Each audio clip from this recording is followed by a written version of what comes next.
ele é um pouquinho diferente, né, devido à situação que a gente está vivendo. Ele é totalmente online, mas não vai perder a qualidade aí dos assuntos que serão discutidos. Então, mais uma vez, sejam bem-vindos. O evento está sendo gravado, depois a gente disponibiliza o link para quem quiser rever, né, os assuntos que serão discutidos. E hoje, iniciamos, então, às 17 horas, com uma palestra sobre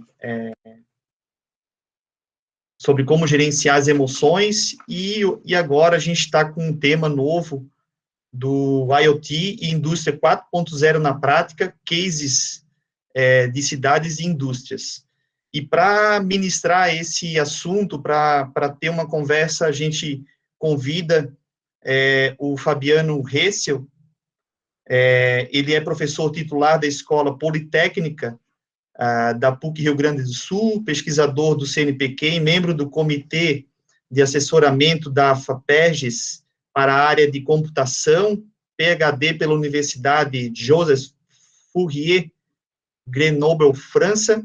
Atualmente é coordenador do Centro de Pesquisa e Inovação e Cidades Inteligentes da PUC Rio Grande do Sul e membro do Conselho Consultivo da Iniciativa de Ambiente de Demonstração de Tecnologias para Cidades Inteligentes, promovida pela ABDI e Inmetro. Também é líder do grupo de sistemas embarcados e faz parte do grupo de interesse em IoT e Smart Cities, da IEEE, representante para o Brasil e América Latina do ISQED International Symposium on Quality Electronic Design. Então, Fabiano, deixo a palavra contigo, seja muito bem-vindo e agradecemos a sua participação no nosso evento. Muito obrigado, é um prazer, gostaria de agradecer imensamente o convite realizado. Vai ser um prazer conversar com vocês ao longo dessa noite sobre um tema que acredito é bastante interessante, bastante palpitante, né? Porque hoje, se falar de internet das coisas, cidades inteligentes, né, isso virou senso comum, então a mídia fala muito sobre isso, né, o que vem despertando, então, interesse de várias pessoas e várias empresas para entender melhor esses conceitos e como elas podem aplicar isso na prática. Eu vou compartilhar um conjunto de slides aqui.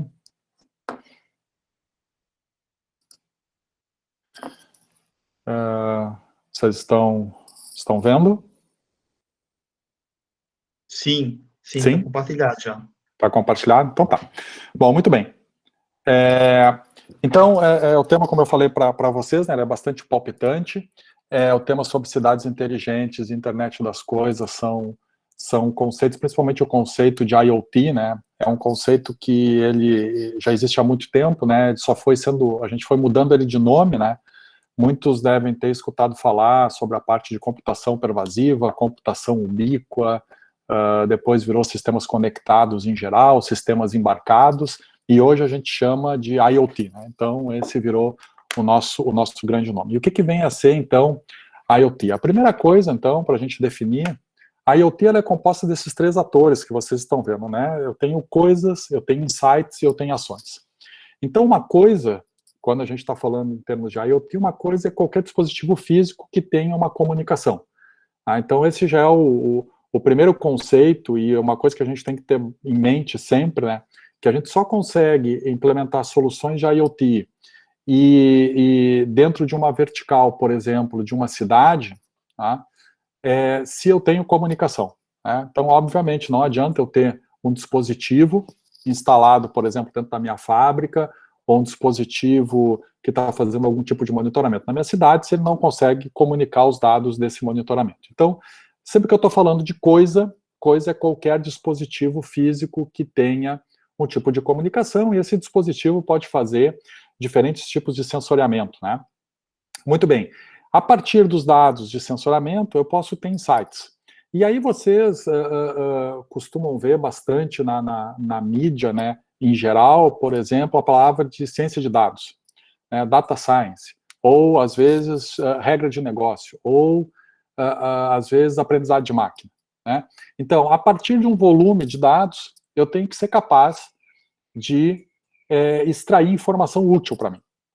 Então, vocês imaginem um sensor, vamos pegar um caso bastante simples, né? Um sensor de ambiente, eu quero, por exemplo, medir a qualidade do ar da nossa cidade, ele fica gerando dados de qualidade do ar a cada 30 segundos ou a cada minuto.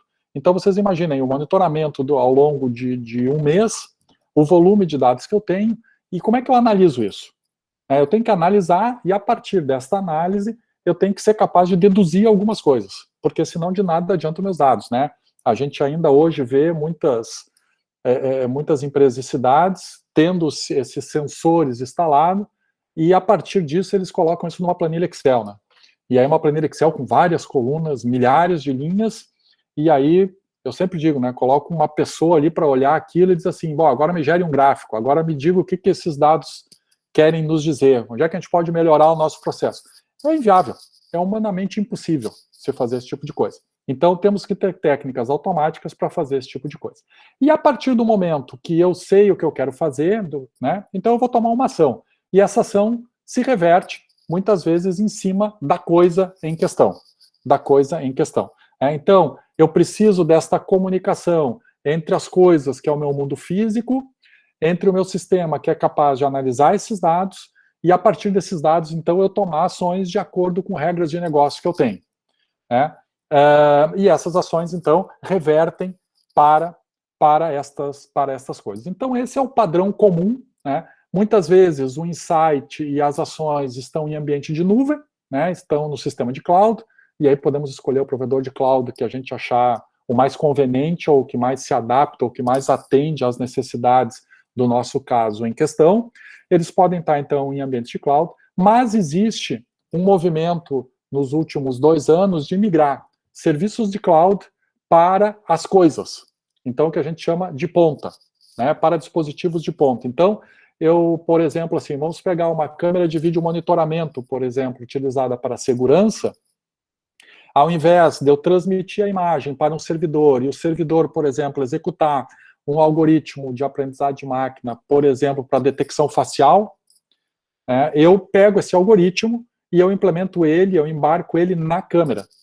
Então, eu não preciso mais transmitir esse streaming de dados para o meu servidor, com isso eu libero banda, eu uso muito menos rede, a minha resposta é muito mais rápida, e eu pego a minha regra de negócio, o algoritmo, então eu tiro da cloud e ponho no dispositivo, tendo uma resposta muito mais rápida para as ações que eu tenho que tomar naquele momento. Então, existe uma migração, e hoje essa é uma das corridas do ouro, né? Nós temos várias corridas do ouro dentro disso, esta é uma delas, porque todas as grandes empresas, se vocês pegarem os grandes provedores, como Amazon, Google, Microsoft, todos estão em processos de teste, estudos e provas de conceito de como eles tiram agora serviços da cloud e põem para as coisas processam. Então, a coisa, ela captura os dados, ela tem a regra de negócio, processa e toma ação, sendo algo muito mais rápido.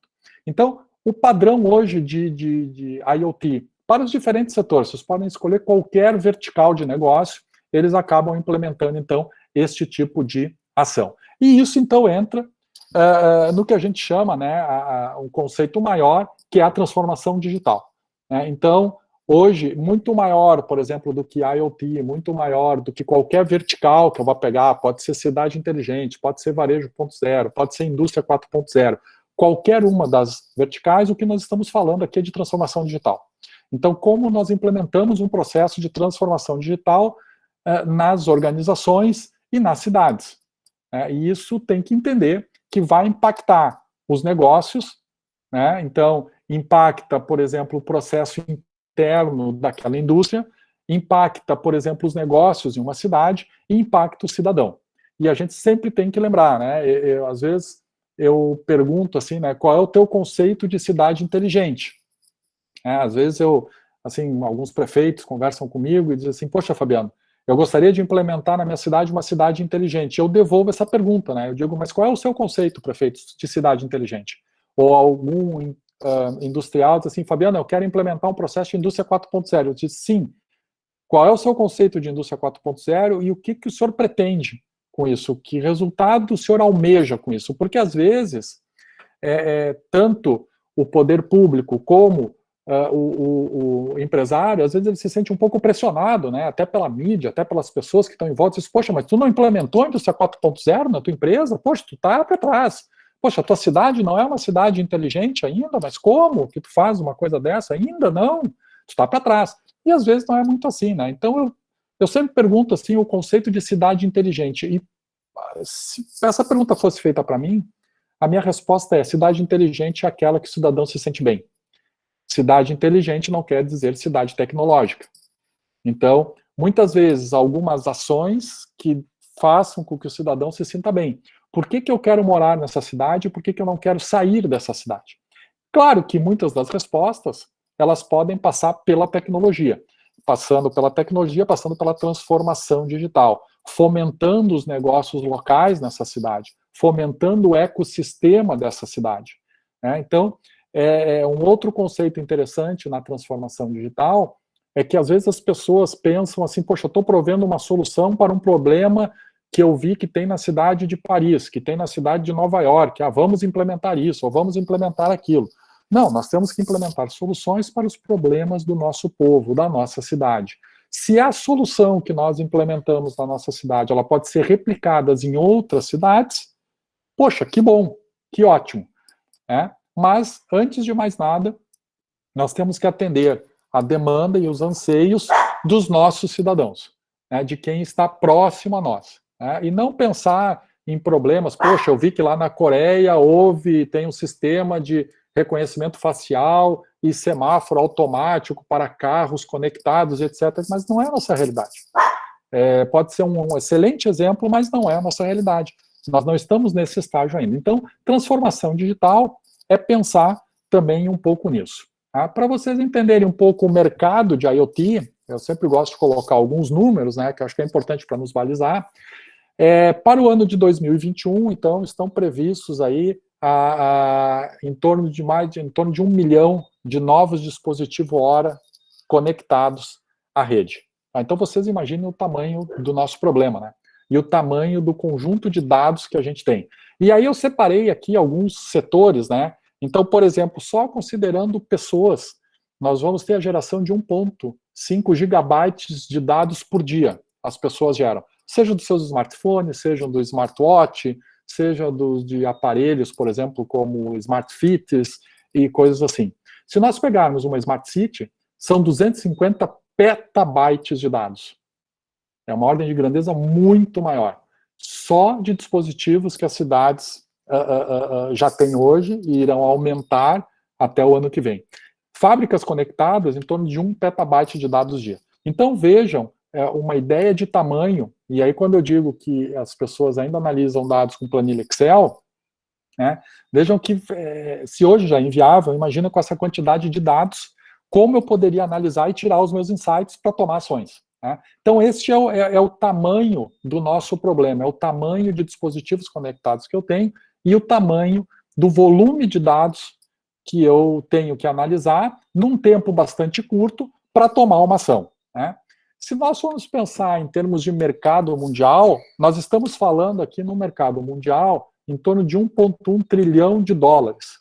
Este é o nosso mercado. Então, quem está nos assistindo nesse momento, está pensando, vou, por exemplo, criar a minha startup, tenho um negócio, estou pensando em trabalhar com alguma coisa de IoT, algum tipo de solução para alguma vertical de mercado que eu tenho. Bom, muito bem, você sabe que você tem um mercado de 1,1 trilhão de dólares e teremos em torno de 25 bilhões de dispositivos conectados nos próximos 5 anos.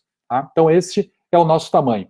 E aí vocês têm uma separação desse 1,1 trilhão de dólares, 47 bilhões de dólares é o mercado estimado na América Latina.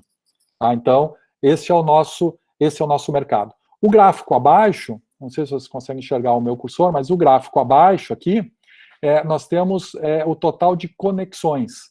Então, para a América Latina, são estimados 1,3 bilhões de conexões. Isso é o que está estimado em termos de IoT. Então, vocês juntem as duas informações, Eu tenho aí uma estimativa de 1 milhão de dispositivos conectados por dia, para o ano que vem, um grande volume de dados, num mercado de América Latina estimado em 47 bilhões, com 1,3 bilhão de conexões somente na América Latina. Este é o nosso mercado. É dentro deste mar que nós vamos navegar. Né? Mas como é que a gente vai navegar por aí? Essa é a grande questão da transformação digital. E aí cada segmento, cada indústria, cada cidade tem o seu jeito. Eu sempre digo, fazer cidade inteligente, indústria 4.0, varejo 4.0, trabalhar, por exemplo, com fintech, com lawtech, enfim, é sempre um trabalho de alfaiataria.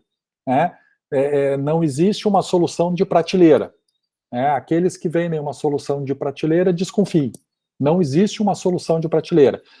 De acordo com as características daquela empresa, daquela indústria e daquela cidade. E aí se faz uma proposta de solução adequada a este segmento e às características particulares daquela empresa ou daquela cidade. Então, todos os exemplos sempre acabam caindo nesse trabalho, então, de alfaiataria. Tá? Muito bem. Quais são os temas que estão maduros em IoT? Então, quando eu digo tema maduro, são temas que já são amplamente dominados, que o conhecimento está estabelecido, e que, portanto, se você, por exemplo, vai abrir, ou está pensando numa startup, ou está pensando numa nova empresa, ou num novo produto, pode ser que você encontre uma concorrência muito forte. Né? Então, esses são os temas maduros que estão aqui à direita, como, por exemplo, plataformas para IoT. Já existem mais de 200 plataformas de IoT. Existe um domínio dos 10 grandes players, né, no mercado. Então, a cada dia surge uma plataforma nova, mas os 10 maiores players continuam dominando esse mercado. Veículos autônomos, né, veículos conectados, já é um tema bastante maduro. Talvez veículo autônomo, em termos de Brasil, ainda está um pouco longe, né, por várias razões, mas é um tema completamente assim, já é mainstream, né, já é dominado no mundo, né. Gerenciamento de assets, né, então eu quero saber, por exemplo, vamos pegar aí um exemplo de IoT de indústria, eu vou usar, por exemplo, etiquetas inteligentes, né, etiquetas RFID para melhorar o meu processo de logística, para rastreabilidade.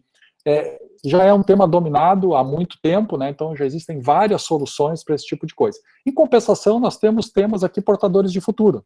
Né? Então, nós temos que começar a pensar em IoT como serviço. Né? Eu coloquei aqui produto como serviço, eu coloquei aplicações habilitadas pela IoT, mas pensem em IoT como serviço.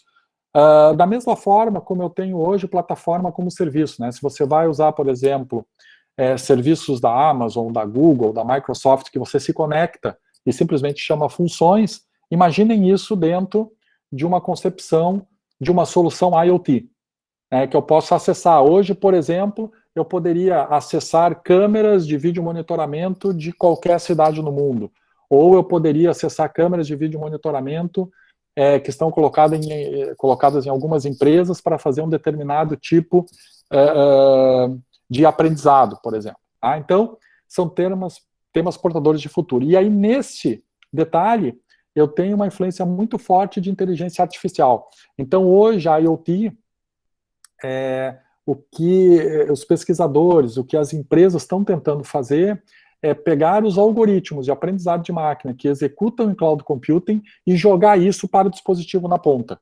Né? Então, vocês imaginem, né, aquele nosso exemplo de uma câmera de vídeo monitoramento que tem um algoritmo de aprendizado de máquina embarcado na câmera. Tá? É um exemplo bastante fácil da gente entender isso, esse Edge AI ali. É bem fácil a gente entender isso. Por quê? Porque eu quero velocidade, porque eu quero desempenho e porque eu quero descarregar a comunicação entre dispositivo e o meu servidor. Tá? Então, se vocês pensarem numa estrutura de carro conectado, não carro autônomo, que eu estou oferecendo, por exemplo, um serviço de streaming que na central multimídia do carro eu estou assistindo, por exemplo, um filme via IP, que pode ser qualquer provedor, pode ser um Netflix, por exemplo. Como é que eu faço para que, quando essa pessoa no carro está assistindo esse filme, o filme não trave, não pare? Como é que eu faço essa provisão de serviço para ele? Tá? Então, vocês têm ainda um outro tema que é muito interessante para a indústria X.0, né? E aqui o X.0, porque eu sempre fico em dúvida, né? Por que o pessoal chama de 4.0 e não é 3.5, não é 4.5, ou não é 5, ou não é 6, enfim, né? O pessoal é muito pródigo, às vezes, em botar nomes bonitos, né? Então, assim, a indústria X.0. Então, Digital Twin é tu ter uma réplica da tua fábrica, uma réplica digital, onde tu pode testar soluções nessa réplica digital. Eu quero, por exemplo, alterar a minha linha de produção. Eu quero fazer uma outra configuração de uma linha de produção, por exemplo. Eu ter o Digital Twin, onde eu possa fazer isso, e mais, o Digital Twin que conversa com o mundo físico. Então, uma parte eu posso fazer na minha fábrica digital e a outra parte ele interage com a fábrica real. Então, as empresas hoje estão correndo muito nessa parte de Digital Twin, principalmente para testar diferentes setups de produção. E isso encaixa muito também em quem trabalha com varejo 4.0, né? Você quer testar novos layouts para sua loja, por exemplo, então você pode ter uma réplica digital dela, onde você pode fazer esse tipo de coisa. Obviamente que tem uma questão bastante sensível aqui, que é a questão ligada à segurança, né? Então, hoje, o que acontece é que o elo mais fraco na cadeia de IoT é o dispositivo que está na ponta, é a câmera de vídeo monitoramento, é o sensor, é por ali que os hackers estão entrando, né? Ninguém, por exemplo, quer invadir um servidor da Amazon, um servidor do Google, um servidor da Microsoft. Vai dar muito trabalho fazer esse tipo de coisa. Não é que seja impossível. A gente sabe que em computação nada é impossível. Tudo sempre é uma questão de tempo e de recurso. Quanto tempo demora e quanto custa. Tá? Não é impossível. Mas por que eu vou querer invadir um sistema desse tipo, que tem um sistema de proteção bastante sofisticado, se em contrapartida eu tenho um dispositivo que não tem sistema de segurança nenhum? Então, rapidamente eu posso citar um caso para vocês que aconteceu ano passado, num hotel cassino de Las Vegas, que foram liberadas as máquinas caça-níquel e foram trancados todos os elevadores desse hotel, e os hackers entraram pelo sensor de temperatura dos aquários. Então, tinha um sensor de temperatura no aquário, né, para regular a temperatura dos peixes. Esse sensor se comunicava pela rede Wi-Fi, eles entraram no sensor, se fizeram passar por um sensor verdadeiro, se comunicaram com o servidor do cassino e, a partir dali, controlaram todas as máquinas, né. É claro que é muito mais fácil, né? E eu sempre pergunto o seguinte, né? O access point da casa de vocês, nesse momento, que vocês estão utilizando para acessar esta palestra, qual foi a última vez que vocês atualizaram o firmware desse access point? Qual foi a última vez que vocês mudaram a senha desse access point? Se nós estivéssemos numa plateia e eu pedisse para levantar a mão, eu não sei quantos levantariam. A minha experiência é menos de 10%, muito menos de 10%. Porque tu compra o teu access point, tu compra o teu roteador, tu coloca na tua casa e tu esquece, como se aquilo fosse algo que não precisasse atualizar nunca mais. Nunca mais. Nós temos muitas invasões em carros também. Por onde? Pela central multimídia. Nós temos uma falha de segurança no protocolo Bluetooth. Então, todo mundo conhece, né? Protocolo Bluetooth. Existe um problema que quando você pareia dois dispositivos Bluetooth, um deles perde conexão por um determinado período de tempo, e daqui a pouco a conexão volta, o protocolo não exige que seja feita uma reautenticação desse dispositivo, porque ele é um dispositivo conhecido e ele já foi autenticado anteriormente. E é o que acontece com vocês.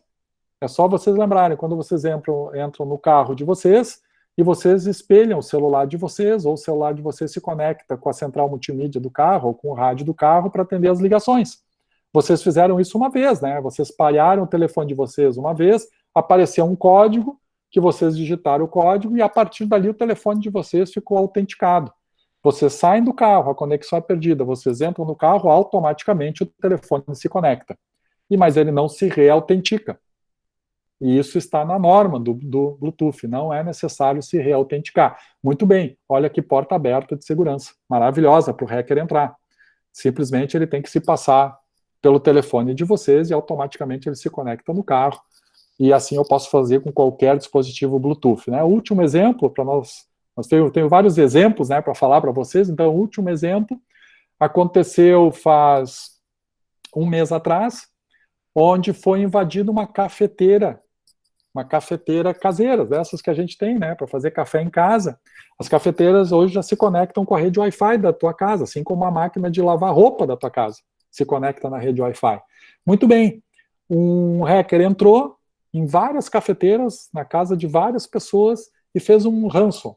Ransom é o que o STJ aí sofreu, né? Você entra, criptografa os dados e pede senha de resgate para mandar a chave para descriptografar os dados. O que eles fizeram? Eles entraram na cafeteira e deixaram ela fora de operação. Então, o usuário da casa ia lá, apertava os botões para fazer um café, nada funcionava. Nada funcionava. Eles mandaram uma mensagem dizendo, muito bem, você quer sua cafeteira de volta? Então, o resgate é tanto, sei lá, é R$1.000, é R$500, alguma coisa assim. Não adianta, tu tira ela da luz, coloca ela na luz de novo, ela continua não funcionando. Então, você tem duas opções, ou tu paga o resgate, ou tu compra uma cafeteira nova. Então, você pode escolher aí o que você acha que é mais vantajoso nesse caso, mas vejam ao nível que a gente está e os problemas de segurança que a gente acaba tendo. Né? Então, são temas portadores de futuro.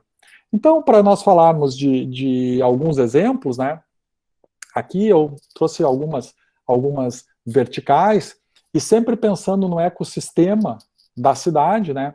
Então, a gente pode ter aqui, trabalhar com as empresas de marketing. Então, a gente pode, por exemplo, entrar com questões de aprendizado de máquina, de data science, para a gente monitorar e ver feedback de clientes, e tracking de clientes e assim por diante. A gente pode entrar na área de vendas, para a gente conseguir melhorar a eficiência da venda, né? Então, imagina assim, o cliente entra na tua loja e antes que ele se apresente, o vendedor já chega e diz assim, olá, Fabiano, boa noite, como é que você está? Poxa, faz tanto tempo que tu não vem aqui, tu comprou isso, ou tu comprou aquilo, quem sabe tu quer isso, quem sabe tu quer aquilo. A gente entra aqui muito no conceito, né, que é um conceito que os grandes e-commerces estão fazendo, que não é mais um sistema de recomendação baseado no que um grupo comprou, né?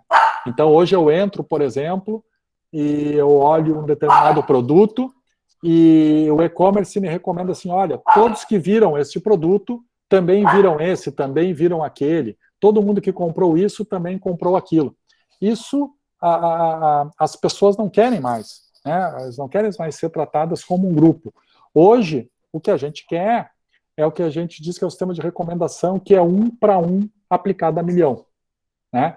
Então, o que todo mundo quer hoje em termos de varejo, né, de vendas, é determinar o próximo instante de vida. Então, essa é uma outra corrida do ouro que eu tenho, né? Se eu vou pensar em IoT e eu quero trabalhar, por exemplo, com varejo, olhem as lojas da cidade de vocês, o que seria interessante para elas? Uma solução que determinasse o próximo momento de vida do cliente dela. Ou seja, imagina se ela soubesse assim, olha, o Fabiano acabou de comprar uma casa aqui, então, obviamente, pode ser que ele queira fazer uma reforma, pode ser que ele queira comprar um móvel, pode ser. Então, esse é o próximo momento de vida dele. Esse é o próximo momento de vida dele. Então, determinar o próximo momento de vida é a outra corrida do ouro. Todas as grandes empresas estão correndo atrás de informações para saber o próximo momento de vida. E aí vocês estão vendo as grandes aquisições, né, que os grandes comércios estão fazendo, né, como Magazine Luiza, como Rappi, como Uber. Então, as aquisições para quê? Porque o dado é extremamente importante, né? Isso a gente sabe. O nosso dado ele é extremamente importante. E hoje, o que o cara quer? Acesso ao nosso dado. O nosso dado hoje tem um valor de mercado que a gente não faz ideia. Para quê? Para determinar o próximo momento. Por quê? Porque o Fabiano é único.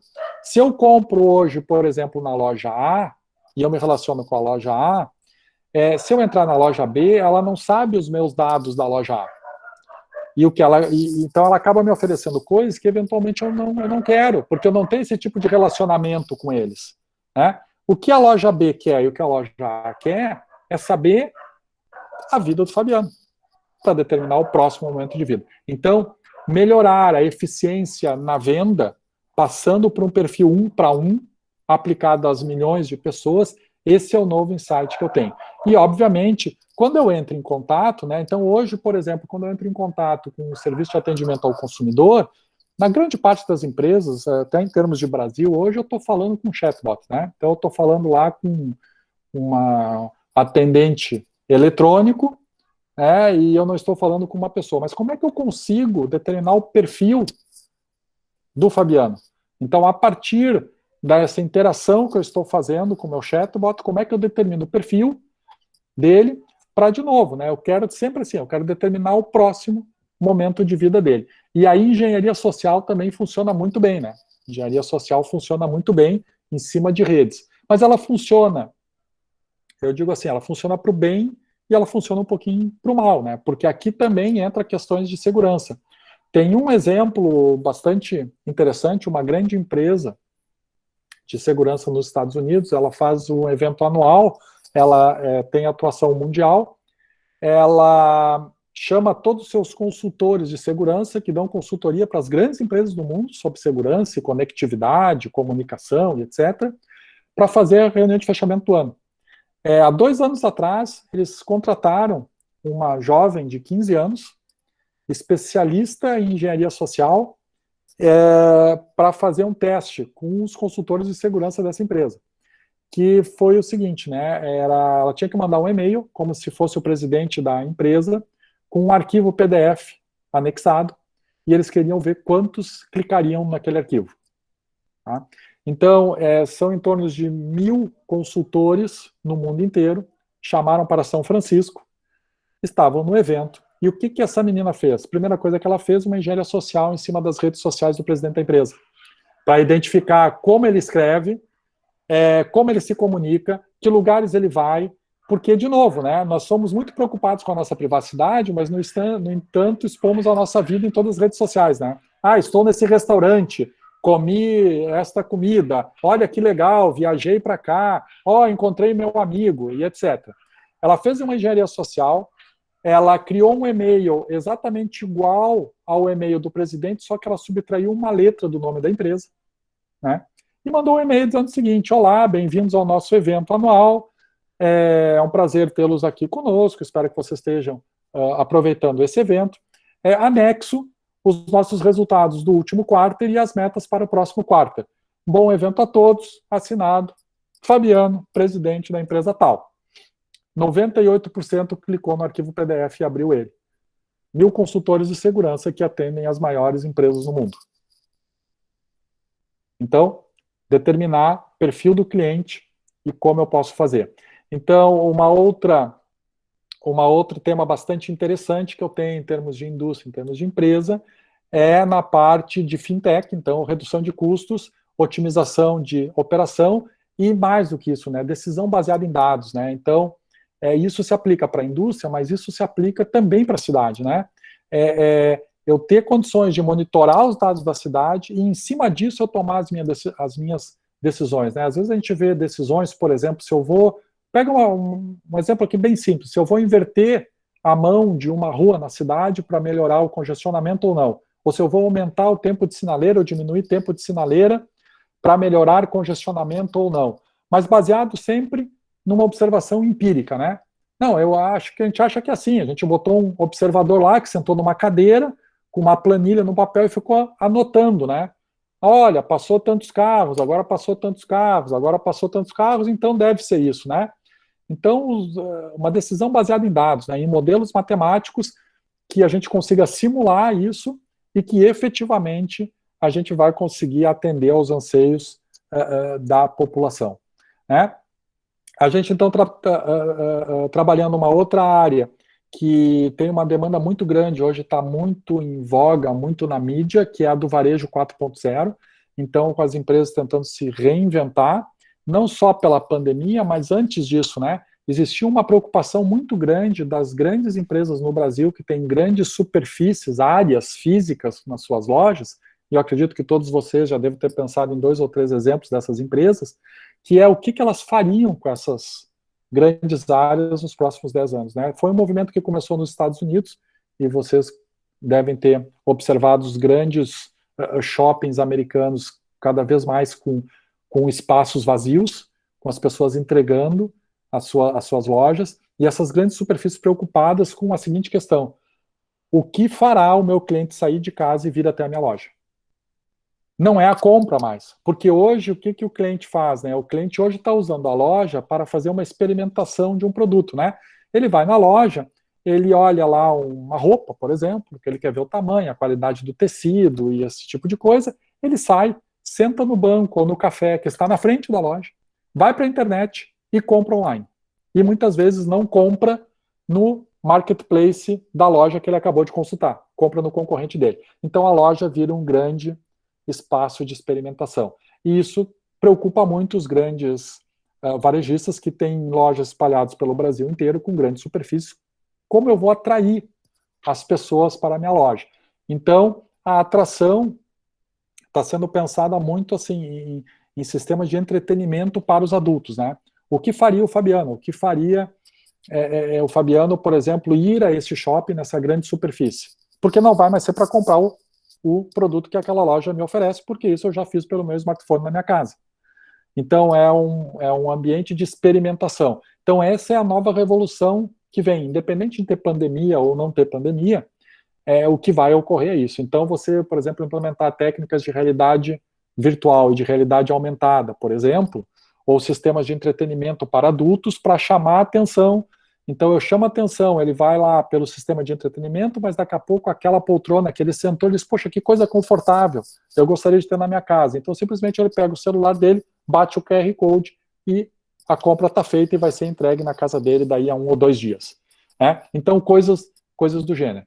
Obviamente, a questão de saúde, hospitais, clínicas, acelerou muito, né, essa questão de telemedicina com a pandemia, né, mas questões de rastreabilidade de medicamentos, questões de equipamentos conectados, e aí também envolve questão de segurança, né, então nos Estados Unidos tivemos muitos equipamentos invadidos, né, e alterado parâmetros. Então, a parte da medicina, obviamente manufatura, com a indústria 4.0, que é algo que já se fazia, né, a gente teve automação industrial. Qual é a diferença, né? Às vezes eu falo com empresários e diz, poxa, Fabiano, mas eu não entendo, assim, se fala em indústria 4.0, você diz assim, vou botar sensores, eu vou botar atuadores, eu vou botar robôs, mas isso a gente já tem há 20 anos, 30 anos, 40 anos que a gente tem isso. Qual é a diferença?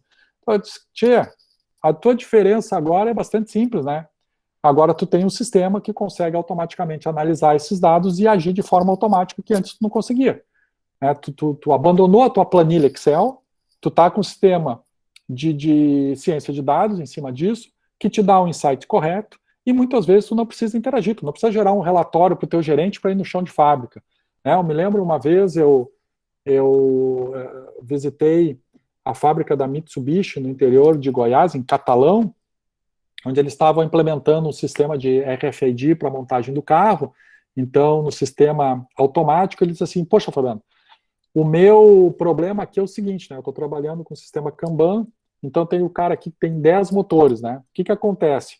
Quando o cara consome 5 motores do carro, ele já fica apavorado que vai faltar motor, que o motor não vai chegar a tempo, e ele já faz aqui uma comanda no sistema para vir mais 10 motores. Os motores chegam, ele consumiu mais um, né, daqueles 5 que ele tinha, então ele tem 4 e mais 10 que chegaram, e eu não tenho espaço na fábrica para botar 14 motores, o espaço foi feito para 10. Então, ele disse assim, o que o sistema de indústria 4.0 me ajudou? Não é colocar o RFID ali, mas ele me ajudou o seguinte, a pessoa que comanda aquela estação, ela não precisa mais comandar as peças que estão faltando para aquela estação. Automaticamente o sistema controla isso e automaticamente o robô vem e entrega. Isso há uns 5, 6 anos atrás, né? Então, o que muda na indústria 4.0 é muito isso, né? Eu tiro ao papel, eu tiro gerar relatório gerencial, planilha, reconfigura estação, entra lá no computador que está naquela estação e reconfigura ela. Não, esquece isso, não tem mais isso. Automaticamente se faz a análise e automaticamente se reconfigura a fábrica da maneira que deve ser. E, obviamente, em termos de governo, né? Então, em termos de governo, de infraestrutura e de serviços da nossa cidade. Tá? Alguns exemplos aqui de mobilidade urbana, à esquerda aqui, acho que vocês estão vendo o meu cursor, aqui eu vou falar por último, que isso aqui é onde a gente quer chegar. Mas vocês têm casos aqui, são 3 casos reais, né, 3 casos que estão acontecendo nos Estados Unidos. Então aqui, a nossa famosa onda verde, então vocês têm aqui um ônibus conectado, ele vai se comunicando com os semáforos, e à medida que ele vai se aproximando, os semáforos vão sendo colocados em verde para dar acesso rápido para o meio de transporte público, né? Ou, por exemplo, vocês têm aqui o semáforo de pedestre, que se comunica, pode se comunicar com o carro, isso aqui em termos de Brasil está um pouco longe, talvez, mas essa comunicação poderia ser com o smartphone desse motorista. A partir do momento que eu sei o geoposicionamento dele, eu sei que tem alguém atravessando porque ele apertou esse botão, eu então mando uma mensagem num raio de X metros para todos os smartphones que estão aqui, informando que tem alguém, né? Um sistema semelhante a esse aqui, é um sistema que está em teste nesse momento na cidade de Trento, na Itália, onde eles, ao invés de enviar a mensagem para o motorista ou num raio de X metros, eles emitem um sinal através desses LEDs aqui, né? Então, cada vez que tu pisa ali, eles detectam se quem está atravessando é uma pessoa, pode ser um animal, pode ser, por exemplo, bater um pé de vento e aí caiu ali uma caixa de papelão, então não é um grande problema assim para um carro, por exemplo.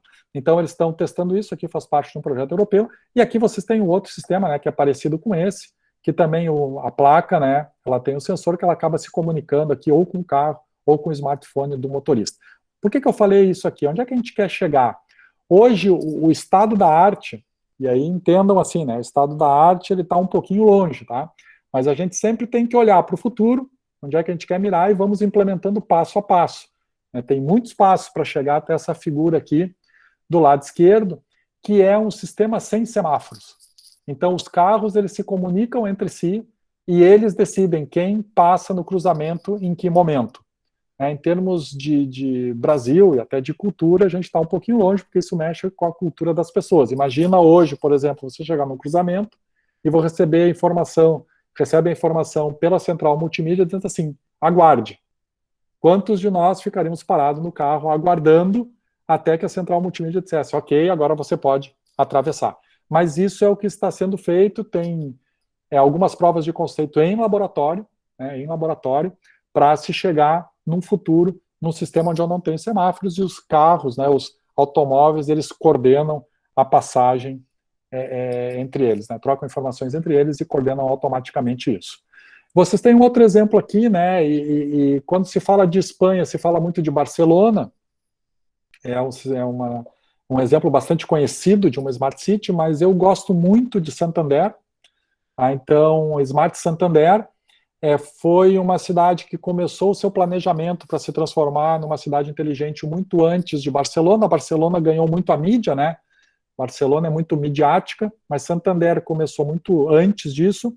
Eles começaram com ações extremamente simples, e a primeira ação que eles fizeram foi colocar sensores de estacionamento. Santander não é uma cidade grande, é uma cidade pequena, então, obviamente que isso é possível, né? Se eu fosse tentar fazer isso, por exemplo, em Florianópolis ou em Porto Alegre, seria muito mais complicado, uma cidade muito grande. Talvez a solução fosse outra, não um sensor, mas uma câmera que conseguisse analisar se aquela vaga está ocupada ou não, né? Mas Santander começou, então vocês acho que conseguem observar aqui, esses sensores estão pintados em preto, ó, com P, são todos os sensores que estão espalhados pela cidade em cada vaga de estacionamento. Eu acho que vocês conseguem observar que tem uns aqui que ficaram azul, né? Então, azul é o que está ocupado, e esse pretinho aqui, está livre, está livre. Então, eu tenho vários lugares livres. A gente pode clicar em cada um deles e tem informações como esta nessa janela aqui. E depois eles expandiram isso para o sistema de iluminação pública inteligente, que são esses amarelos, e vejam, né, eles não cometeram, talvez, aquele engano, quando se sai para fazer um sistema de iluminação pública inteligente, normalmente vai se fazer por uma PPP, né, de simplesmente demandar que se coloque luminárias de LED, que essas luminárias de LED sejam passíveis de dimerização. Vamos aproveitar e vamos pedir para colocar sensores de ambiente já. Então, sensor que mede qualidade do ar, sensor que mede, por exemplo, velocidade do vento, que mede temperatura, e que isso vai, então, enriquecer os dados da cidade, e isso vai subsidiar os gestores a tomarem decisões. Poxa, eu estou vendo aqui, ó, nesta faixa da cidade, as luminárias estão me reportando que a qualidade do ar está neste nível. Por que está nesse nível? Bom, vamos analisar os ônibus, né? Então, nós temos aqui, ó, o que eu abri aqui, a cópia de tela que eu fiz, esse aqui é um sistema na web, vocês podem colocar ali, Smart Santander, vocês conseguem interagir com ele nesse momento e ver o que está acontecendo na cidade. Cada ônibus também tem uma caixa com um conjunto de sensores. Por onde ele passa, ele fica medindo qualidade do ar, temperatura, umidade e velocidade do vento. E como ele descarrega esses dados? Em algumas sinaleiras.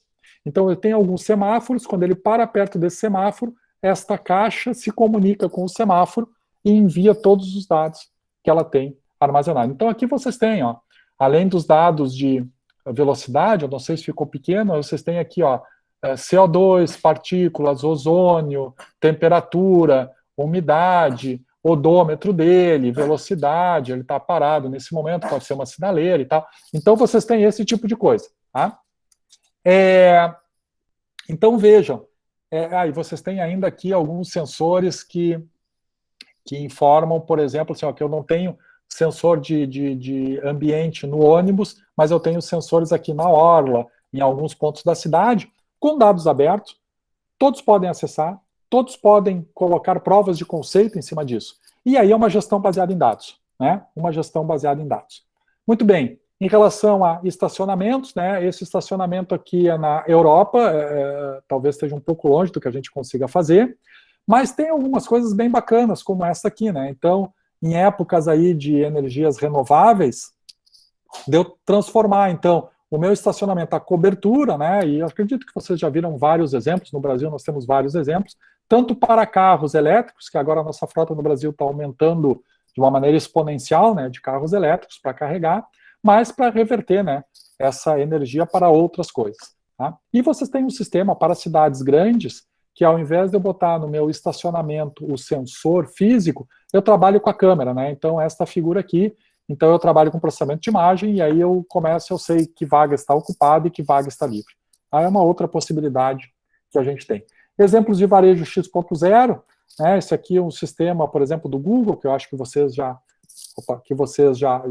conhecem, mas sistemas, por exemplo, para supermercados e mini-mercados, a partir do momento que eu quero fomentar o meu negócio local e eu vou dar descontos, por exemplo, para os meus clientes fiéis, então eu posso, por exemplo, fazer com que eles baixem o aplicativo do meu mini mercado, ele aponte para a prateleira e ele tem descontos exclusivos para ele. Aqui é a relação 1 para milhão, né? Não é para o grupo, mas eu sei que esse é o Fabiano, eu sei que esse é o perfil de compra, então eu estou oferecendo esse tipo de desconto.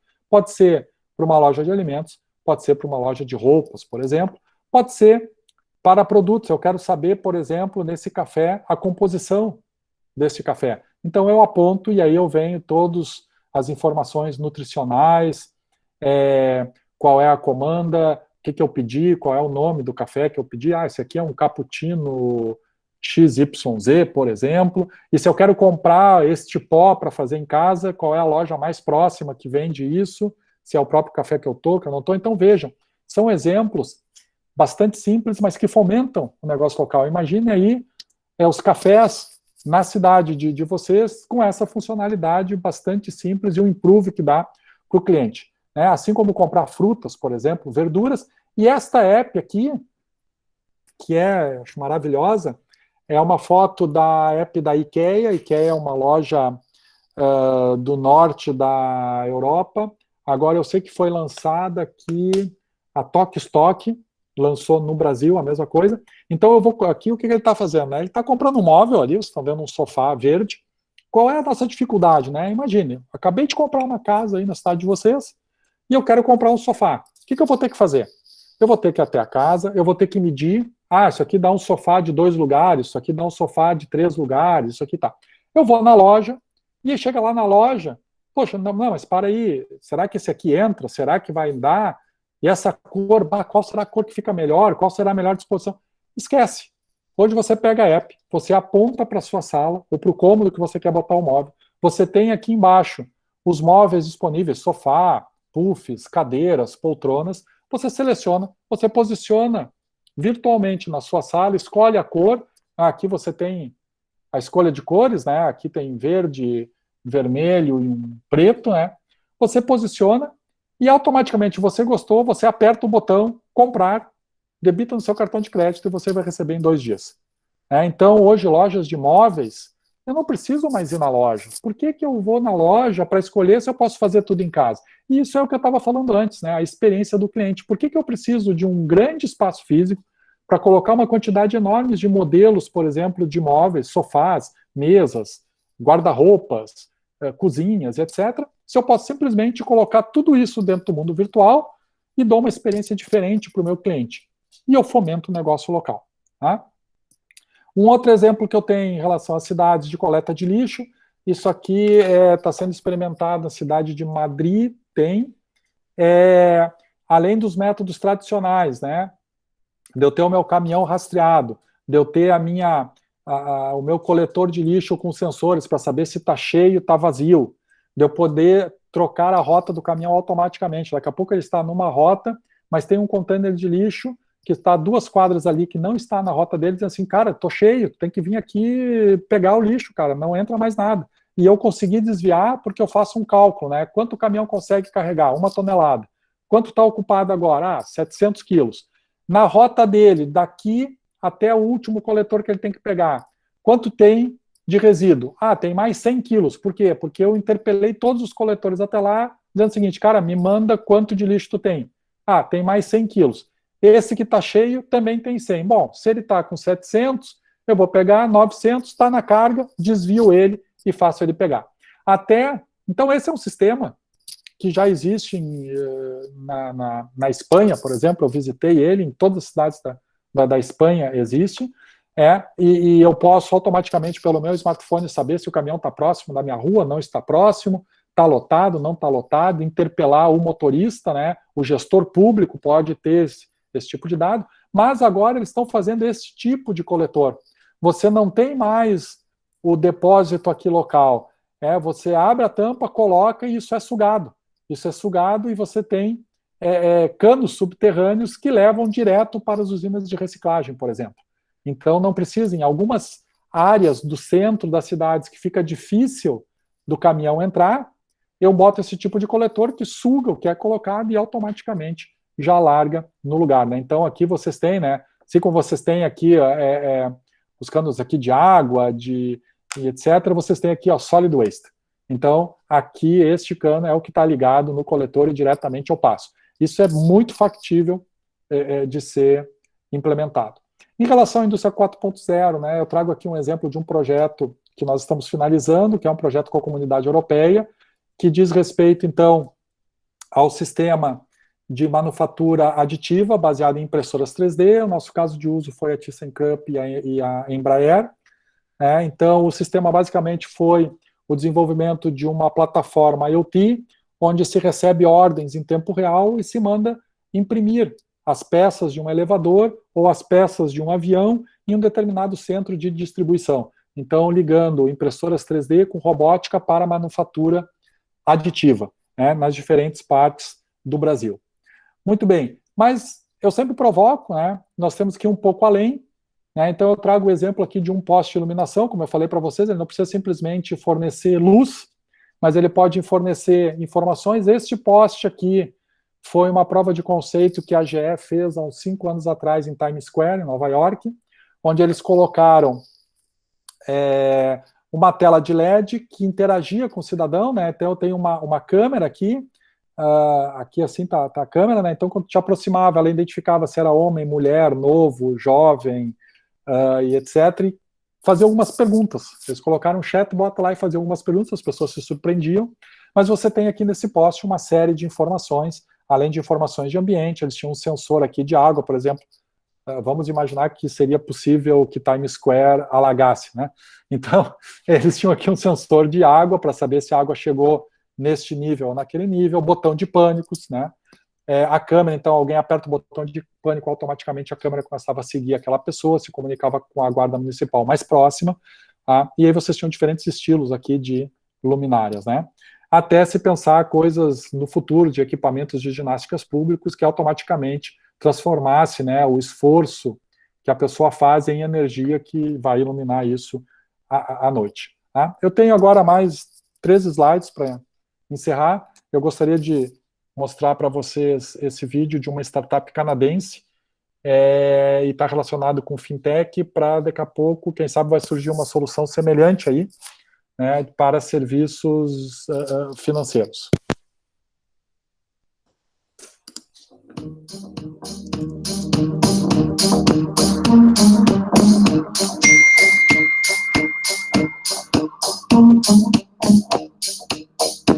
Okay, Google. Ask Hello Unbank to send $10 to Jen. Hi, Chloe. Which Jen? Jen Wallace or Jen McDonald? Jen Wallace, please. No problem. I've sent $10 to Jen Wallace. Thanks. You have 2 bills with upcoming due dates. Did you want to pay either of the following? Rent $700, due tomorrow. Utilities $25, due this Friday. Yeah, can you pay the rent, please? Okay, can you enter your PIN on your phone? Okay, you're all set. The rent is paid.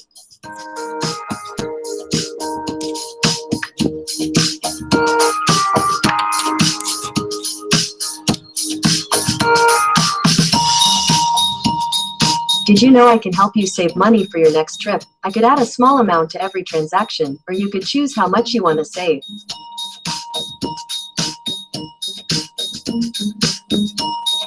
Excellent. I'll add small amounts to each transaction to save $2,500 over the next 6 months. Hey, I think I need a loan. Okay, here are a few options: $25, $50, and $100. $100, please. Certainly, give me a moment. We can offer you $100 loan at 4.5% interest, payment due in 15 days. Do you want to go ahead with the loan? Yes. Okay, can you enter your PIN on your phone? $100 has been placed into your account at 4.5% interest with a payment due in 14 days. Awesome, thanks. No problem at all. We're here to help. Can we do anything else to help you? Actually, I do have a question about something. You can type your question or jump on a quick video call. Hello, Ben. Nice to meet you. How can I help? Hey, John. I have a quick question.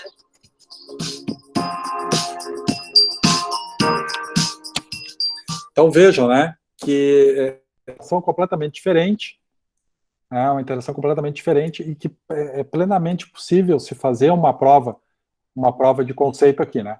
Então, quando a gente fala dessa reestruturação, basicamente, né, quando a gente está falando de cidade, a gente primeiro tem que ter uma liderança política para isso, né? Obviamente, sem uma liderança política que tenha o anseio de tocar isso, né, na sua cidade, fica muito difícil. Obviamente, uma formação de equipe com conhecimento para isso, né? Não adianta às vezes as pessoas formam uma equipe multidisciplinar, mas que não tem o conhecimento necessário para fazer esse planejamento, implementar isto passo a passo, né? Tem que ter um engajamento do cidadão, obviamente, nós temos que ser parceiros do cidadão, né? Afinal, o que a gente está fazendo é em prol dele, Identificar quais são as etapas, né? Às vezes eu me lembro assim de casos, né, do prefeito chegando assim: poxa, Fabiano, eu quero colocar semáforos inteligentes na minha cidade. E a minha pergunta sempre é: mas essa é a sua prioridade? A prioridade da sua cidade é ter semáforos inteligentes? Bom, se esta é a prioridade, perfeito, mas foi feito um estudo, foi feito um diagnóstico, é por aí que a gente começa. Tem um caso que me marcou muito, né, de um prefeito que licitou um conjunto de totens para a saúde, para que as pessoas pudessem interagir, marcar consultas e etc., através desse totem. E eles ficaram 2 anos sem ser instalado porque não tinha infraestrutura de comunicação, então não tinha como acessar o totem. Então eu disse: poxa, mas a gente consegue fazer cidade inteligente, mas a gente não começa pelo caso, né? A gente começa pelas coisas que vão dar suporte ao caso. E uma das coisas é infraestrutura de comunicação. Infraestrutura de comunicação. A identificação de quem são os parceiros estratégicos nesse negócio, quem são os parceiros estratégicos, para se elaborar, então, o plano de ação, o piloto, e aí efetivamente se implementar, né? As barreiras que a gente tem para isso, basicamente, às vezes é uma resistência muito grande em termos de cultura, né? As pessoas não querem mudar a cultura, né? Não querem mudar a cultura. Uma questão de visão de negócio também, às vezes não tem a visão de negócio, né? Para onde está indo isso? Para onde as cidades estão indo? Para onde as indústrias estão indo? Para onde o meu segmento está indo? Né? Então, se eu trabalho, por exemplo, numa indústria 4.0, eu não tenho manufatura aditiva ainda, Eu não tenho porque não faz sentido, ou eu não estou enxergando que o futuro vai ser esse, que eu vou imprimir muitas coisas em muitos lugares e vai mudar daqui a pouco o meu modelo de negócio. Né? No caso da Thyssen, por exemplo, o resultado nem é imprimir a peça, mas é muito mais uma mudança de modelo de negócio. Eu posso hoje credenciar locais de impressão que não são Thyssen, são de terceiros e que vão imprimir essa peça para Thyssen. E eu não preciso fabricar isso mais e ocupar tempo de engenheiro dentro da minha fábrica. Tá? Oportunidades e desafios, então, que eu tenho, eu estou chegando aqui no meu final. Obviamente, são, assim, devem ser iniciativas colaborativas. A solução não é somente tecnológica. Não é simplesmente eu botar um conjunto de tecnologias que eu vou solucionar. Se eu não sei o que fazer com os dados gerados, se eu não sei como aplicar, que ações eu tenho que fazer, não adianta. Obviamente, eu tenho que considerar a infraestrutura de comunicação. Não adianta eu colocar agora, por exemplo, um monte de pessoas acessando o meu modelo virtual e a minha infraestrutura de comunicação não dá conta disso. Fazer live in cities, live in cities, que a cidade hoje ela é a evolução do parque tecnológico. O modelo de parque tecnológico hoje ele transborda e ele é a cidade, transformar a cidade num laboratório vivo, onde todos podem experimentar as suas provas de conceito e experimentar soluções. O que a gente tem que fazer é dar condições para que as empresas e para todos aqueles que têm uma ideia possam experimentar isso. Facilitar a inovação na minha cidade, ter uma lei de inovação, por exemplo, para incentivar que as empresas possam investir também, porque é muito importante que as empresas trabalhem junto conosco. Então, não são todas as cidades ainda que têm lei de inovação para incentivar isso. E retirar, por exemplo, algumas restrições. Às vezes a gente tem restrições relacionadas à transmissão de dados, ou administrativas, ou coisas. Mas eu não posso passar este dado para esse empreendedor, mas o dado é público. A gente pode passar e ele melhora o desenvolvimento da cidade. A interoperabilidade, porque às vezes a gente tem silos digitais, eu vejo muita cidade, tem muito prefeito que me diz assim, Fabiano, tu sabe qual é a minha primeira reunião logo depois que eu tomo posse? No outro dia 2 de janeiro, 8 da manhã, tu sabe quem é? Eu disse, não faço a menor ideia, prefeito. É a empresa de tecnologia que fornece a solução. A primeira coisa, ela quer renovar o contrato, senão a base de dados vai toda com ela. E eu não tenho mais base de dados no meu município. Então, assim, e não cair na armadilha das grandes empresas, assim, olha, você bota a minha plataforma, a minha solução, e depois tu fica eternamente dependente. É o que eu sempre falo, por exemplo, você usar a Amazon é fácil, a Google é fácil, a Microsoft é fácil, para você mandar os dados. Depois que você usou lá um tempo, eles até te dão de graça. Você pode usar de graça, A gente usa de graça. Tenta retirar os dados de lá para ver quanto é que custa. Não tira mais. Uma vez que você escolheu, não tira mais. Vai custar muito caro. E, obviamente, privacidade e segurança. Eu botei um número para vocês aí em 2024, em torno de 134 bilhões de dólares que serão gastos em segurança de dispositivos IoT. E aí eu deixo essa pergunta para vocês, se vocês estão preparados para esse mundo aí que espera vocês. Muito obrigado. Estou aberto a perguntas, Legal, Fabiano. Passei Muito obrigado. Muito obrigado aí pelo compartilhamento dos conhecimentos, do assunto, extremamente interessante e empolgante, ao mesmo tempo. Ali, quando se fala em tecnologia, eu principalmente fico empolgado, Então, eu convido aí aos participantes, a gente tem 10 minutos aí de bate-papo, para a gente fazer algumas perguntas, tirar dúvidas. Foi colocado ali no chat um formuláriozinho de lista de presença, que puder preencher também ao final aqui da nossa conversa, fiquem à vontade. Eu quero, então, iniciar, Fabiano, uma discussão aqui, para a gente ir aquecendo, uma fala. Sim. Eu achei muito interessante a sua colocação, a sua visão de conceito de cidade inteligente, onde você fala que a cidade inteligente, ela não significa ser tecnológica, e sim as pessoas se sentirem bem dentro daquela comunidade, dentro do seu município, Eu percebo alguns movimentos de marketing de algumas cidades recebendo algumas premiações de cidade inteligente. Por exemplo, Florianópolis, né? Florianópolis ganhou uma premiação da melhor cidade inteligente do Brasil, e assim vai a cidade com esse movimento. E quando a gente vai, por exemplo, em Florianópolis, né? Eu que sou natural de lá, moro em São Bento do Sul há 13 anos, eu não percebo uma cidade inteligente. Existem algumas iniciativas que estão lá, e só que o marketing é tão grande que acaba promovendo, assim, que a cidade é inteligente, mas a gente não vê mudança significativas, por exemplo, para uma sociedade que está numa classe social mais baixa. A gente não vê uma mudança para considerar uma cidade inteligente. Tem iniciativas muito tímidas ainda, a gente vê tecnologias aí que estão disponíveis, mas ao mesmo tempo não são implementadas. A minha pergunta para ti é, enquanto profissional e pesquisador e pessoa que está envolvida nessa área de IoT, cidades inteligentes, o que está faltando? O que está faltando para implementar essas tecnologias, e como é que você vê o avanço, a aceleração para a implementação de uma cidade propriamente dita inteligente? Bom, muito bem, a tua pergunta é muito boa, né? Só essa tua pergunta já é um tema de um painel de algumas horas, né? Eu vou tentar ser sucinto aqui.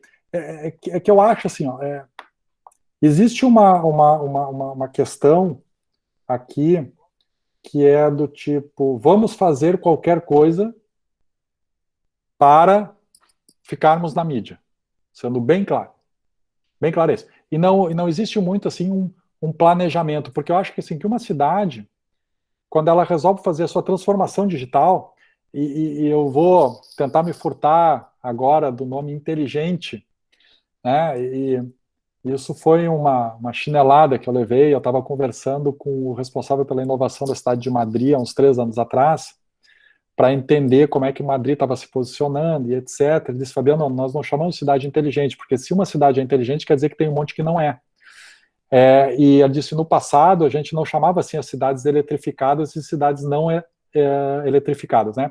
Todas serão inteligentes em determinados níveis, assim, como se entende o conceito que uma cidade inteligente é. Né? Então, a transformação, ela sempre começa por um planejamento e ela é um programa, que eu digo que é um programa de Estado, né? Não é um programa de governo, porque isso vai atravessar governos. Isso vai atravessar mandatos de vários prefeitos. Então, precisa ter um grupo de pessoas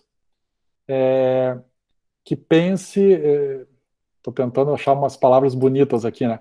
Que tente, assim, planejar a cidade. Como é que eu quero ver São Bento do Sul nos próximos 10 anos? Bom, então nós vamos pensar assim, estas são as etapas. Muito mais, porque hoje, quando se fala em cidade inteligente, a maioria das pessoas pensa assim, cara, eu vou botar um monte de tecnologia, eu vou botar um monte de câmera, eu vou botar um monte de luminária LED, eu vou botar... Agora eu vou fazer uma PPP de água, vou trocar todos os relógios de água da casa das pessoas. Né?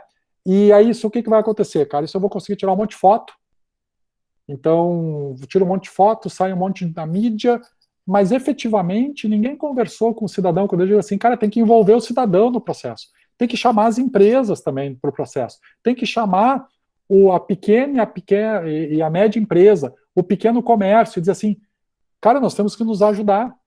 Porque se todas as pessoas vão se sentir bem, a cidade prospera. E qual é o plano para isso, né? E hoje, quando eu vejo muitos esses prêmios, eu desconheço um instituto acreditado mundialmente que tenha a condição de dizer assim, isso é um prêmio, né? Tipo assim, quando o cara diz assim, ganhei o prêmio Nobel. Pô, isso é, acreditar. Eu desconheço, em termos de cidade, uma instituição acreditada, né? Então, às vezes, muitas vezes, assim, um grupo de pessoas que se reuniu, definiu alguns parâmetros que elas acham, e aí elas avaliam, e aquilo é importante, talvez para os governantes que têm aquele selo, alguma coisa assim, mas que fora esse tipo de coisa não tem muito respaldo, né? Se você chegar em Barcelona e dizer assim, olha, Porto Alegre ganhou o prêmio de melhor cidade mais inteligente do Brasil. Os caras lá vão chegar e dizer assim, tá, mas, enfim, quem é que deu o prêmio mesmo? Como é que é? Não sei. Tem tanto prêmio hoje, né? Então, hoje tem tanto prêmio que fica meio complicado. Então, eu sempre gosto de trabalhar nessa questão, assim, né? Eu acho que o maior prêmio é tu falar com o cidadão e o cara dizer, pá, cara, eu tô contente. É a percepção, por exemplo, que tu não tem. Quando você assim, no momento que tu chegar em Floripa e tu tá chegando, e ele te mandar uma mensagem dizendo assim, cara, não atravessa a ponte agora, que tá tudo trancado. Não entra na Beira-Mar Norte agora, que tu vai ficar 3 horas. O que eu tô te sugerindo? Eu tô te sugerindo para tu ficar do lado de cá, tu vem aqui em São José, cara, olha só, tô te dando um desconto agora, cara, para tu tomar um café, fazer um lanche aqui no café do seu Fabiano. E aí tu vai ficar ali 1 hora, porque eu tenho um modelo de predição, e o meu modelo de predição está dizendo o seguinte, cara, que daqui a 1 hora o congestionamento vai diminuir tanto. Então, ao invés de tu ficar parado na ponte, tu fica ali, toma um café, fomenta o comércio local, e aí tu vai dizer assim, cara, que legal esse negócio, olha só, cara, a cidade detectou que eu estava próximo, a cidade interagiu com o modelo de predição, com as câmeras de vídeo monitoramento, sabe o que está acontecendo naquele momento, e ela me avisou. Eu posso ser teimoso, né? Não, vou ficar parado lá na ponte, beleza. Mas, cara, eu tenho essa opção. Esse é um exemplo. Eu estava conversando esses tempos com o diretor de inovação da cidade de Taiwan. E eles tinham implementado um sistema para o esquema das bicicletas, né? Então, aquele esquema que os caras fazem à noite, né? Que vai o carro com o reboque para recolher as bicicletas das estações que o pessoal mais deixa a bicicleta para levar para as estações que o pessoal mais pega a bicicleta pela manhã. E eles implementaram um sistema eletrônico para isso, né? Para facilitar a vida do cara que recolhe esse tipo de coisa. E isso virou depois um subproduto, porque eles conseguiram, através do entendimento dos dados, os insights que eu falei antes, eles conseguiram, por exemplo, assim, eles mapearam isso que eu estava te dizendo. Eles disseram assim, opa, para aí, as pessoas pegam muitas bicicletas aqui e largam aqui. Esse cara larga a bicicleta aqui entre 5 e 7 da noite. 5 e 7 da noite, essa estação de metrô está congestionada. Os metrôs saem cheios. Então, o que eles fizeram? Um convênio com os pequenos empreendedores em voltas dessa estação, de pequenos bares, lancherias, casas que vendem produtos de vestimenta, produtos alimentícios, dizendo o seguinte para o cara, olha só, tia, em vez de tu largar a bicicleta agora às 5 da tarde, ficar 1 hora de pé, não conseguindo entrar no metrô, congestionado, etc., tá aqui, um cupom de desconto para tu tomar um café, porque eu sei que tu tá com fome, porque tu saiu do trabalho agora, então provavelmente tu tá com fome, então eu tô te dando um café, um sanduíche, e mais aqui, 15% de desconto para tu comprar um pão, presunto e um queijo para tu levar para casa depois para tu jantar. E eles, cara, ele disse assim, a gente fomentou as comunidades em volta. E aí eu fiquei pensando, quando ele me disse isso, vamos pegar São Bento, cara. Certamente, assim, a gente tem paradas de ônibus que congestionam, tem muitas pessoas ali. E às vezes não consegue pegar o ônibus. E às vezes não... Por que eu não posso fomentar o comércio local e dizer para o cara, fica meia hora aqui, tô te dando um desconto, tô te incentivando a tu fazer esse tipo de coisa, aquele tipo de coisa, eu descongestiono isso. Mas eu só sei isso se eu souber os dados, né? Então, eu penso muito nisso, né? É muito mais que tu colocar um monte de tecnologia na cidade para tirar foto e etc. Eu acho que o maior prêmio é, cara, tu tá te sentindo bem, cara, que legal isso que a cidade me oferece. Então, eu acho que eu vou muito por aí. Legal, Fabiano. Muito obrigado. Pessoal, quem quiser, então, fazer mais algumas perguntas, a gente tem mais uma, tá, Fabiano, da Andréia. Tá. A Andréia está perguntando ali se você tem algum exemplo de iniciativa de IoT em uma cidade de pequeno ou médio porte no Brasil. Poxa, o Brasil tem muitas iniciativas, né? Muitas iniciativas. Tu pega, por exemplo, uma das cidades que estava mais para frente, tu tinha Sorocaba, tu tem uma fazenda que estão trabalhando com a parte de Smart Grid em Barueri. Muitas iniciativas assim no interior de São Paulo, tá? Em pequenas e médias cidades no interior de São Paulo. Eu sempre tenho que fugir um pouco de grande, né? Então, muitas iniciativas, mas assim, em um determinado momento a coisa virou uma febre, assim, virou uma pandemia, né? Já que a palavra está na moda, uma pandemia, todos os prefeitos só falavam em PPP de iluminação pública. Todos queriam. Chegava assim, cara, eu quero iluminação pública inteligente. Por quê? Por quê? Ah, não sei, cara, porque o prefeito da cidade do lado faz, o outro também, o outro também, o outro também, eu tenho que fazer também. Então, assim, ó, tem muitas iniciativas de IoT, assim, deve ter hoje mais de umas 400 PPPs ou realizadas ou em andamento, não tenho dado preciso aqui para ti, tá? De sistemas de telegestão de iluminação pública com luminárias de LED. Mas, por exemplo, sem integração, né? Sem colocar na mesma luminária, por exemplo, a câmera de vídeo monitoramento, sensores, esse tipo de coisa. Coisa muito, muito simples ainda, muito rasa. Então, muito exemplo disso.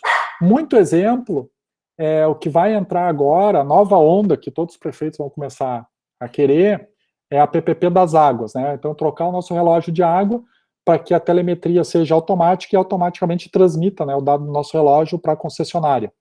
Então, isso também está entrando. E aí você tem exemplos, assim, vocês têm exemplo em São José dos Campos, você tem exemplo de mobilidade urbana dentro do Parque Tecnológico de São José, com os ônibus, né? Você tem esse exemplo ali, Barueri, Sorocaba ali com as fazendas solares, né? Então você tem também esse exemplo. Então você tem assim nessa linha, né? Muito assim, a iluminação, água e alguma coisa de mobilidade urbana. Eu estou só lembrando exemplos assim de pequenas e médias, né? Se tu pegar grandes cidades, já tem muitas cidades que, por exemplo, Porto Alegre fez isso, né? Ela pegou todas as lombadas eletrônicas e Pardal e começou a fazer OCR com as placas. E aí, quando tu passa em qualquer lombada, hoje em qualquer câmera, tua placa é automaticamente identificada, e aí isso gera um alerta se é um furto de veículo, se foi um roubo de veículo, se o licenciamento está vencido ou não. Ela ainda não multa, né, se o licenciamento está vencido ou não. Mas toda cidade hoje está monitorada para esse tipo de coisa, né? Então, mas aí pequenas e médias geralmente estão em água, luz e alguma coisa de mobilidade. Legal, Fabiano. Muito obrigado, né? Quero te agradecer aí pela discussão. A gente está finalizando aí a nossa conversa e quero, então, passar a palavra agora para a Ana, que é a nossa gerente da incubadora, para fazer o encerramento. Obrigada, Alex. Muito obrigada, Fabiano, por aceitar o convite. Agradeço a Andrea por ter repassado para a gente. Com certeza foi uma palestra, uma conversa muito rica, muito interessante para todos. Agradeço a participação de todos vocês até aqui e reforço o convite para participar amanhã também. Amanhã é o último dia do ENIT, né? Temos mais 2 palestras, às 17 e às 19 horas um painel sobre gestão. As inscrições estão abertas, está lá no site do ENIT, e amanhã a gente envia o link para vocês, para quem se inscrever. E eu quero pedir, quem puder abrir a câmera também agora, para a gente tirar um print aí da tela.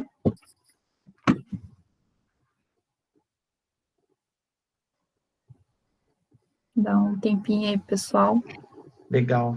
Enquanto o pessoal vai abrindo a câmera aqui, eu só quero fazer um comentário ali da ponte, lá de Florianópolis, Fabiano. Eu acho que nós vamos tomar muito café, acabar com o café das cafeterias, aquela ponte não vai encerrar a fila. Eu sei, cara, eu sofro naquela ponte também, né?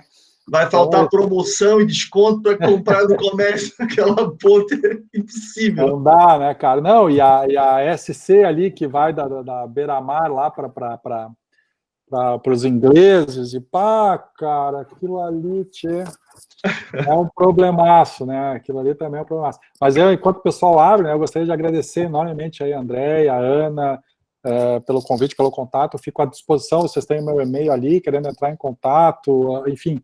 É um prazer sempre poder discutir coisas de IoT, cidades inteligentes, né? Se vocês me deixassem, eu ficava aqui a noite inteira. Por mim, eu não tem problema.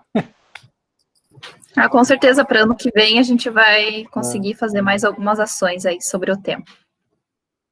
Ok? Obrigada, pessoal. Boa noite para vocês e aguardo vocês amanhã nas outras palestras, tá bem? Tá joia. Valeu, tchau, gente. boa noite. Tchau. Obrigado. Obrigado aí. Um abraço. Tchau.